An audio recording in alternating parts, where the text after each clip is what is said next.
ரவா கேசரி. தேவையான பொருள்கள்: 3/4 கப் ரவை, 3/4 கப் சீனி, 2 மேசைக்கரண்டி நெய், 10 முந்திரி, 10 திராட்சை, 10 ஏலக்காய், 1 சிட்டிகை கலர் பவுடர், 1 சிட்டிகை உப்பு. செய்முறை: வாணலியில் நெய் ஊற்றி ஏலக்காயை போட்டு வறுக்கவும்.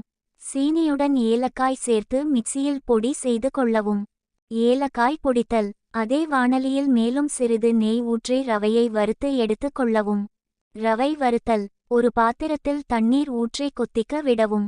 கொதித்ததும் கலர் பவுடர், 1/4 தேக்கரண்டி ஏலக்காய் தூள், 1 சிட்டிகை உப்பு சேர்க்கவும். கலர் பவுடர்: அதில் ரவையை சிறிது சிறிதாக சேர்க்கவும். கட்டி விழாமல் கிளறி விட்டு வேக விடவும். ரவை சேர்த்தல்: ரவை வெந்ததும் சீனியை சேர்த்து கிளறவும். சீனி சேர்த்தல்: மற்றொரு வாணலியில் நெய் ஊற்றி முந்திரி மற்றும் திராட்சையை வறுத்து கேசரியில் சேர்த்து கிளறி இறக்கவும். ரவா கேசரி தயார்.